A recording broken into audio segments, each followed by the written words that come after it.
안녕하십니까 도병원 여러분. 청소년 상담사 상급 필기시험 대비를 위한 문제풀이 시간입니다. 오늘은 마지막 과목인 청소년의 2에 차시로는 5차시고 전체 차시로는 39차시에 해당되는 내용 풀이하도록 하겠습니다. 여러분 교재 위치는 413페이지 89번 문제부터 풀이하도록 하겠습니다. 자, 89번 문제 찾으셨나요? 89번 일탈 이론 중 낙인 이론에 대한 설명으로 올바른 것을 모두 고르시오. 자, 여러분들 낙인 이론 자, 다 상기하시고 거기 보시게 되면 올바른 것을 모두 고르시오 이렇게 되어 있습니다. 가 보면 개인이 아노미 상태에 빠지기 때문에 일탈이 일어난다고 본다라고. 개인이 아노미 상태에 빠진다. 그러니까 아노미 상태에 빠져서 일탈행위 일어난다는 것은 아노미 이론이죠. 아노미에 의해서 아노미 어떤 그런 모든 어떤 사회 도덕 규범이라든가 기준이 무너지는 그러한 어떤 시대에 또 그러한 상황 속에서 개인이 일탈행위를 한다. 이것은 전형적인 아노미 이론에 해당되는 내용이고요.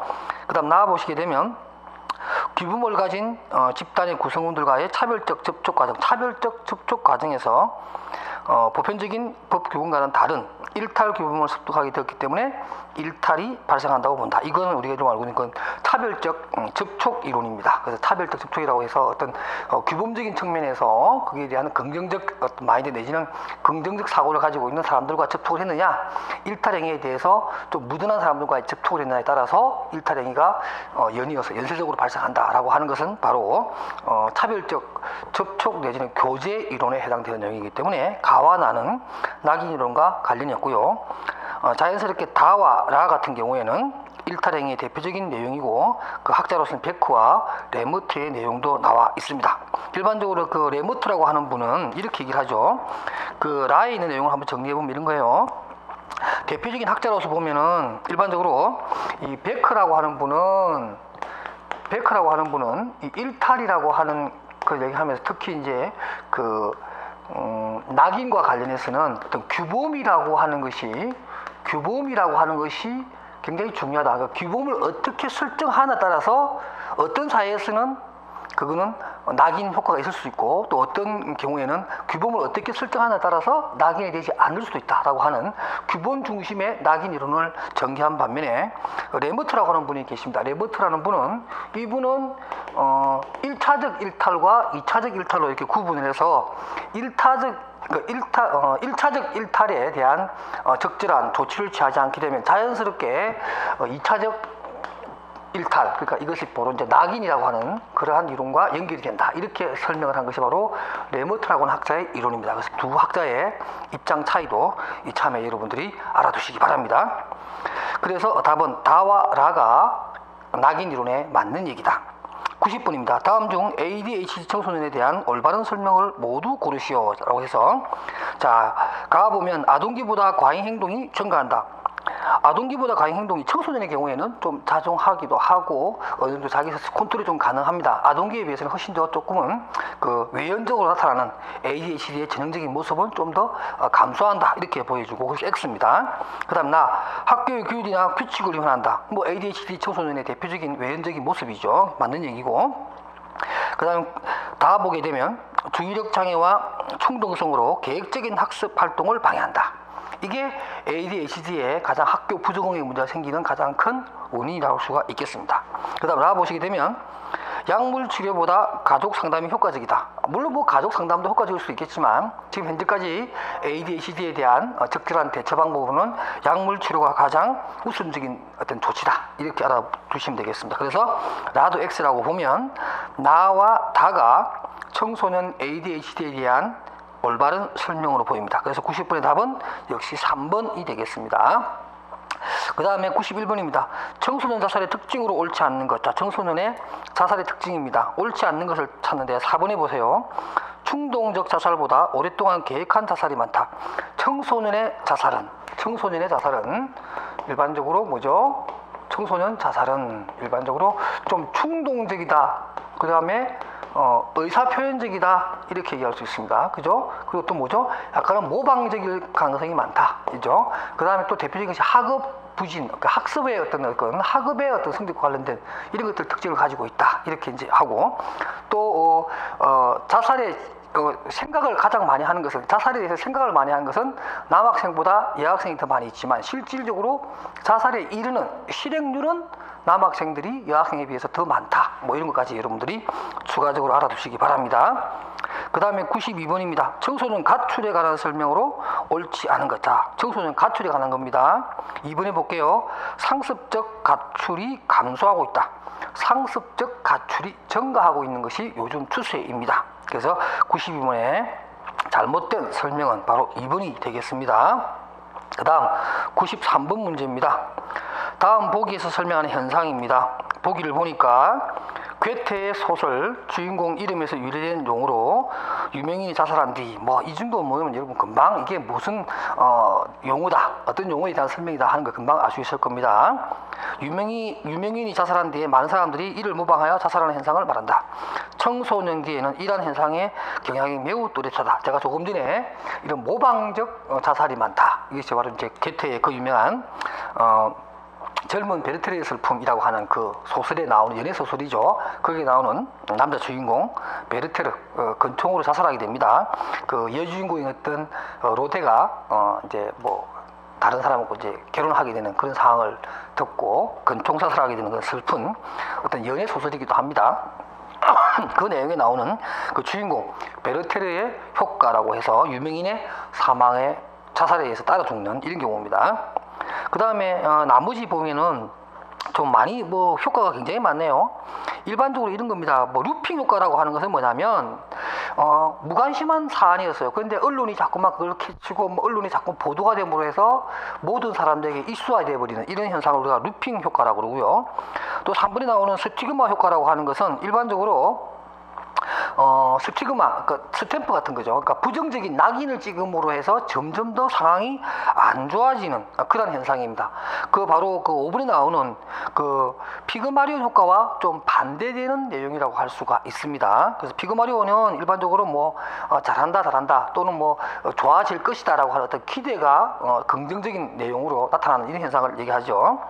그 다음 4번에 파파기노 효과라고 하는 것은 뭐냐면 일반적으로 그 선정적 보도라든가 예를 들면 뭐 자살에 대해서 보도를 아주 엄격하게 제한된 상태에서 한다든가 어떤 선정적 보도를 이런 언론 매체에서 좀 자중함으로 해서 추가적인 자살률을 낮추는, 그러니까 베르테르의 효과하고 조금 반대되는 개념이죠. 그래서 어떤 그 언론이라든가 이런 쪽에서 자살이라든가 이런 좀 선정적인 보도를 자제함으로 해서 추가적으로 일어나는 불행을 막는 또 그런 감소가 되는 효과, 바로 이것이 파파기노 효과라고 하는 겁니다. 긍정적인 거죠. 뭐 이런 것들은 이제 여러분들이 하나하나 용어를 좀 정리해 주시기 바랍니다. 그래서 94번입니다. 다음 중 아동 청소년 성폭력 가해자의 신상 정보 공개 내용에 해당하지 않는 것에서 가해자의 개인정보만을 공개하게 되어 있기 때문에 지금 이게 뭐 배우자에 대한 정보는 공개되는 것이 아닙니다. 그 다음에 95번입니다.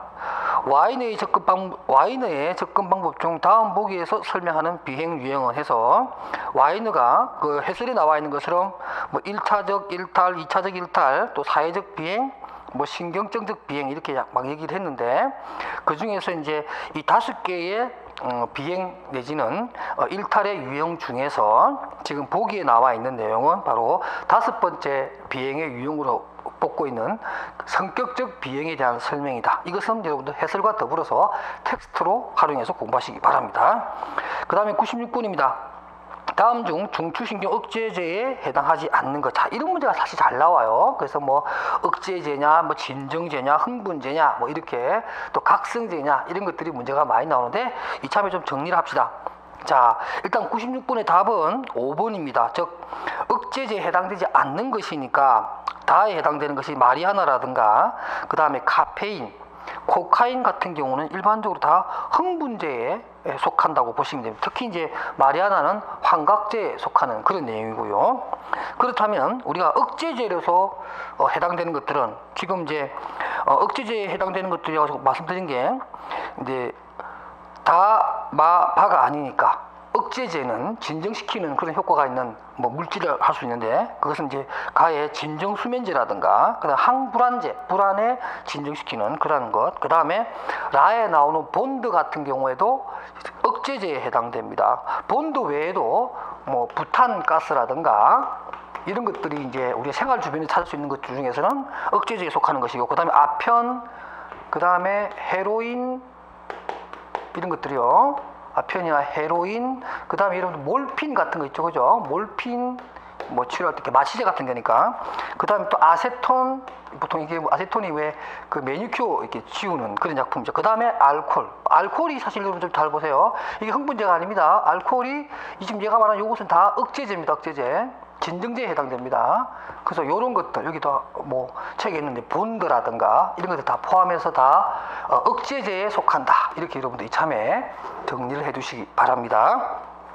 그 다음에 97번 문제입니다. 중추신경 억제제에 해당하지 않는 것. 제가 조금 전에 있었던 이 내용에 포함되지 않는 것은 바로 97번의 2번입니다. 필로폰. 필로폰은 흥분제에 속한다. 이렇게 보시면 되겠습니다. 필로폰이라든가 코카인이라든가 그 다음에 카페인, 커피에 많이 들어가는 카페인, 이런 것들은 다 흥분제에 속한다는 것을 꼭 알아두시기 바랍니다.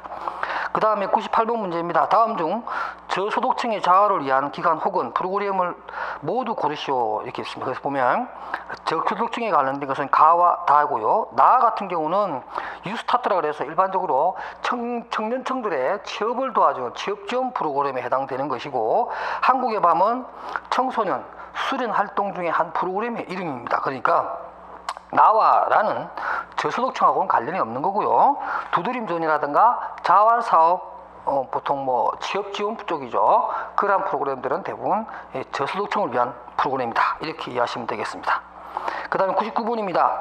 청소년 기본법상 용어의 정의 중 청소년이 정상적인 삶을 영위할 수 있는 기본적인 여건을 조성하고 조화롭게 성장, 발달할 수 있도록 제공하는 사회적, 경제적 지원은 무엇이냐? 이게 바로 청소년 복지 지원입니다. 그래서 청소년 복지 지원법의 제정 목적으로 이 지문을 얘기해 놓은 겁니다. 그래서 이 지문의 내용 그대로 여러분들이 이해해 주시기 바랍니다. 그 다음에 418페이지의 100번 문제입니다. 청소년 쉼터에 관한 내용으로 옳은 것을 모두 고르시오. 자, 다에 보게 되면 청소년 쉼터에 대해서 설명해 놨는데, 다에는 중장기 쉼터도 있습니다. 보통 그 청소년 쉼터는 일반적으로 9세에서 24세까지의 가출 청소년에 대해서 지원해주는 그런 내용입니다. 그런데 중장기 쉼터라고 하는 것이 있습니다. 그러니까 청소년 쉼터에서 좀 더 기간이 연장된 그러한 내용의 중장기 쉼터가 있는데, 이 중장기 쉼터는 최장 2년까지 머무를 수 있는 그런 것이고, 그 머무는 동안에 상담이라든가 치료 서비스를 제공받는 바로 이런 게 중장기 쉼터인데, 지금 다에 보면 3개월부터 최장 9개월이라고 되어 있죠. 이 9개월이라는 부분이 틀린 겁니다. 얼마요? 2년까지 가능하다. 이렇게 알아두시고, 나머지 나라는 청소년 쉼터에 대한 내용을 그대로 맞게 기술한 거니까 알아두시기 바랍니다. 그 다음 101번 문제입니다. 청소년 방과 후 아카데미에 관한 내용으로 옳지 않은 것입니다. 근데 거기 보면 3번에 보면 아동복지법에 따른 시설로 체험활동, 급식, 상담 등을 지원한다. 이게 아동복지 쪽이 아니고 청소년 활동진흥법에 따른 내용이다. 이렇게 보시면 되겠습니다. 그래서 3번에 아동복지법이 틀린 내용으로 보여지고, 나머지는 맞는 거니까 꼭 여러분들 챙겨서 한 번 더 살펴보시기 바랍니다. 그 다음 102번 문제입니다. 청소년복지지원법상 학습, 정서, 행동상의 장애를 가진 청소년을 지원하기 위해 설치한 거주형 청소년 치료 재활센터는 말 그대로 그 내용을 그냥 외우십시오. 국립중앙청소년 디딤센터라고 하는 내용입니다. 그래서 이건 뭐 여러분 잘 알고 있는 내용이니까 그대로 암기해 주시고요. 그 다음 또 103번 문제입니다. 지역사회 위기 청소년 지원을 위해 원스톱으로 상담, 보호, 의료, 자립 등의 맞춤형 서비스를 제공하는 여성가족부 청소년 복지 정책은 뭐냐? 이게 바로 지역사회 청소년 통합지원체계라고 해서 뭐 미국에서 있는 제도를 우리가 가져온 내용인데, 이것도 하나 여러분들이 알아두셨으면 좋겠고요. 그 다음에 아울러 104번에 나오는 대한민국 청소년 박람회도 참 알아두시기 바랍니다. 그 다음에 105번 문제로 가겠습니다. 다음 중 청소년 범죄 관련에 대한 설명으로 올바르지 못한 것입니다. 올바르지 못한 것인데요.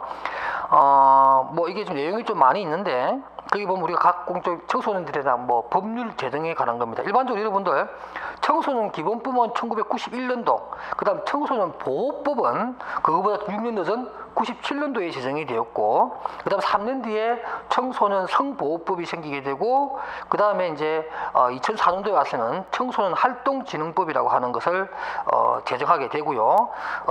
같은 해에 2004년도에 청소년 복지지원법이 만들어지고, 가장 최근에는 2009년도에 아동 청소년 성보호에 관한 법률, 이렇게 해서 청소년과 관련된 법률이 총 뭐 6개 정도가 제정이 됐는데, 5분의 그 내용을 보도록 하겠습니다. 5분 보면 조금 전에 제가 97년도에 제정된 내용이 바로 청소년 보호법이라고 얘기했는데, 1997년 3월 7일에는 음란, 폭력성이 있는 청소년 유해 매체물과 유해 약물 등 각종 유해 사회 환경으로부터 청소년을 보호하기 위하여 청소년 육성이 아니고 청소년 뭐예요? 보호법이 제정되었다. 이렇게 얘기가 되어야 맞는 내용 꼭 기억하시고, 1, 2, 3, 4는 청소년 관련 법령들이니까 한 번 더 챙겨보시기 바랍니다.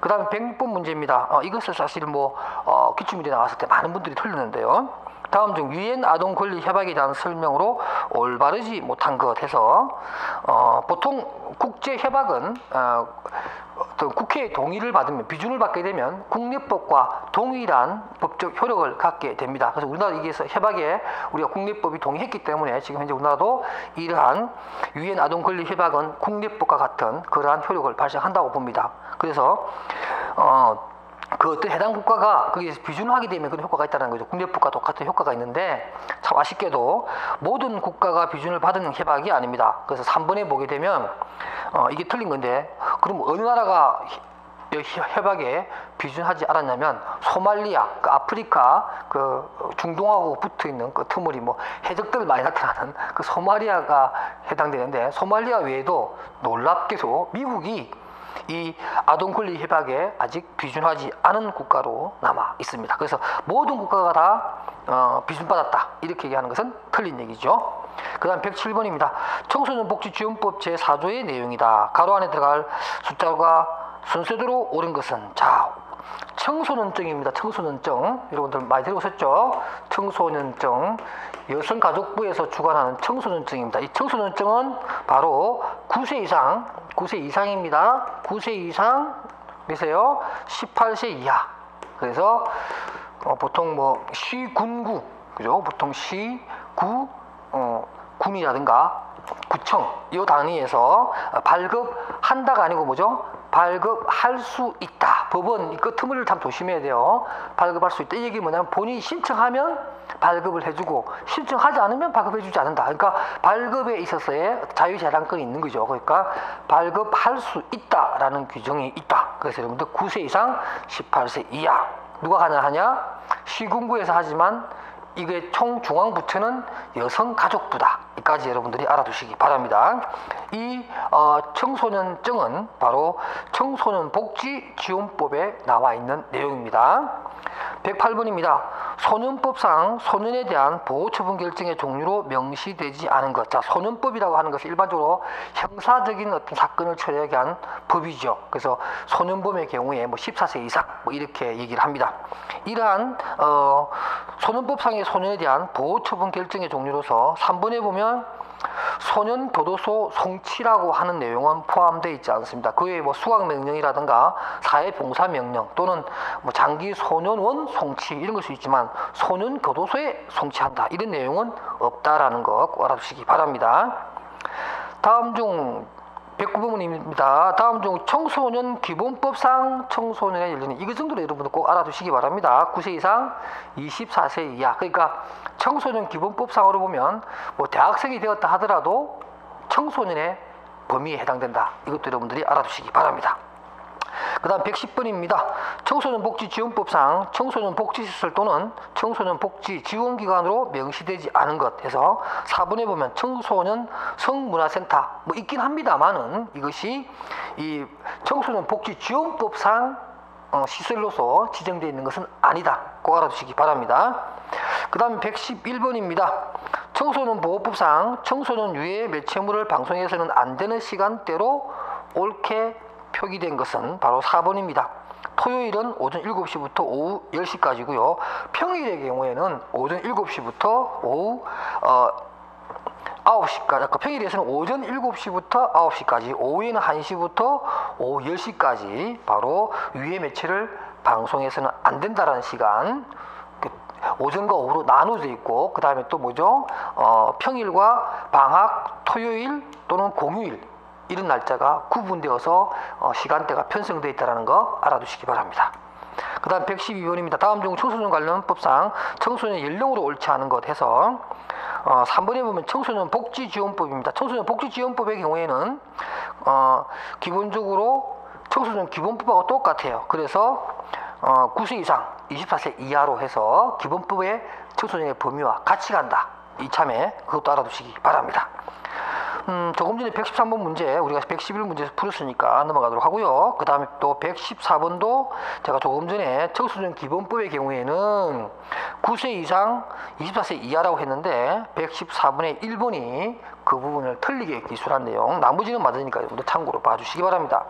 그 다음 115번입니다. 다음 중 청소년 복지와 청소년 보호의 차이점에 대한 설명으로 옳은 것끼리 묶은 것입니다. 리얼해 볼게요. 청소년 복지지원법상 청소년의 복지 대상은 만 19세 미만인 반면 청소년 보호법상 청소년 보호의 대상은 9세 이상 24세 이하이다. 이거는 거꾸로 지금 얘기해 놓은 겁니다. 거꾸로 얘기한 내용이니까 틀렸다라는 거 해설해서 확인해 주시기 바랍니다.